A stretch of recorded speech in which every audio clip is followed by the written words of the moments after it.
ফারহানা বিথি রাজশাহীর top 1 content creator, সে নাকি পরকীয়ায় লিপ্ত। হ্যাঁ, আপনি ঠিকই শুনছেন, সে নাকি পরকীয়ায় লিপ্ত। এটি সোশ্যাল মিডিয়াতে পুরো এখন ভাইরাল হয়ে গিয়েছে। ফারহানা বিথি বলেছেন তিনি রাজশাহীর মানুষদেরকে কন্টেন্ট ক্রিয়েশন শিখেছেন, তার হাত ধরে অনেক মানুষ আজকে কোটি কোটি টাকা ইনকাম করছে। এটার জন্য অনেক মানুষই তাকে বলছে সে মিথ্যুক, সে মিথ্যা কথা বলছে। তাকে কেউ পছন্দ করে না, তার পরিবারের মানুষরাও তাকে পছন্দ করে না, পুরো রাজশাহীবাসী তাকে পছন্দ করে না। তাকে শুধু রাত ভাই পছন্দ করে, তার হাজবেন্ড কিছুদিন আগে বিষ পান করেছিল এবং বিষক্রিয়ার জন্য সে হসপিটালাইজও হয়েছিল। এই খবর পুরো সোশ্যাল মিডিয়াতে ছড়িয়ে পড়েছিল। ফারহানা বিথির অনেক খারাপ খারাপ কথা প্রতিনিয়ত শুনতে হয়, এবং আমি নিজেও বলেছি। কিছুদিন আগে শাওন নামের ছেলেটাও মারা গিয়েছিল ফারহানা বিথি আপুর এইরকম একদম মানে ননসেন্স একটা হুটহাট ডিসিশনের জন্য। কারণ হুটহাট ডিসিশন নিয়ে মানুষ যেই কাজটাই করে সেই কাজটাই ভালো হয় না। ফারহানা বিথি আপুর সাকসেস অনেক বেশি। ফারহানা বিথি আপু যে কোনো একটা ভিডিও দিলেই তাকে মানুষ সঙ্গে সঙ্গে দেখে এবং মিলিয়ন ভিউ হয়ে যায়। এবং এই কারণেই আমার মনে হয় ফারহানা বিথির নামে এইরকম পরকীয়ার ঘটনা তার পিছনে অথবা তার উপরে এরকম ট্যাগ করে দেওয়া হচ্ছে। দেখেন, যেটা খারাপ সেটা খারাপ, যেটা ভালো সেটা ভালোই বলবো। ফারহানা বিথি আপু যদি পরকীয়ার সম্পর্ক থাকতো অথবা পরকীয়ায় এসে লিপ্ত হতোই, তাহলে ফারহানা বিথি আপু কি এত চমৎকার ভাবে রাত ভাইয়ের সাথে সম্পর্কে থাকতে পারতো? এবং রাত ভাই কি ফারহানা বিথি আপুকে এত ভালোবাসতো? দেখেন, অনেক সময় আমরা সম্পর্কগুলোতে না অনেক বেশি সেন্সিটিভ হয়ে যায়।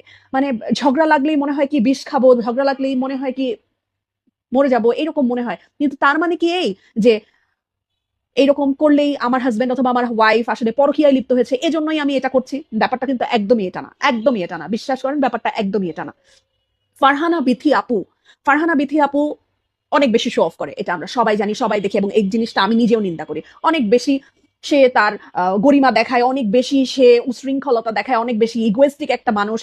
সেই সবকিছু করেছে, সেই সবাইকে টেনে উঠিয়েছে, সেই সবাইকে কোটি কোটি টাকা ইনকাম করতে শিখিয়েছে, এগুলা সে বলে, সবকিছু ঠিক আছে। কিন্তু ফারহানা বিথি আপুকে দমাতে গিয়ে আপনারা যে এখন তাকে পরকীয়ায় লিপ্ত এই কথা ট্যাগলাইন দিয়ে দিচ্ছেন, এটা কোন এটা কোন দিককার রাইট কাজ আপনারা করছেন বলেন তো? একটা মেয়ে মানুষ যার কিনা একটা বাচ্চা আছে এবং তার একটা স্বামী এবং তার একটা সুখের পরিবার আছে, যে পরিবারে তার স্বামী তাকে ভালোবাসে, যেই পরিবারে তার স্বামী তার হাত ধরে তাকে এগিয়ে নিয়ে যাচ্ছে, এবং মেয়েটা এত বেশি এগিয়েছে, হ্যাঁ শো অফ করে, হ্যাঁ অনেক বেশি দাম্ভিকতা দেখায়, হ্যাঁ অনেক বেশি অহংকার করে, আপনারা এই বিষয় নিয়ে কথা বলেন, হ্যাঁ অনেক বেশি সেন্সিটিভ জিনিসপত্রেও সে কাজ করে যেগুলো তার করা উচিত না, হুটহাট ডিসিশন নেয়, তার এই জিনিসগুলো ঠিক না, আপনারা এটা বলতে পারেন। কিন্তু আপনারা কি এটা বলতে পারেন তাকে দমাতে গিয়ে যে সে পরকীয়ায় লিপ্ত? একটা মেয়ে মানুষকে দমাতে গিয়ে কেন তার ক্যারেক্টারিস্টিক্সে হাত দিতে হবে?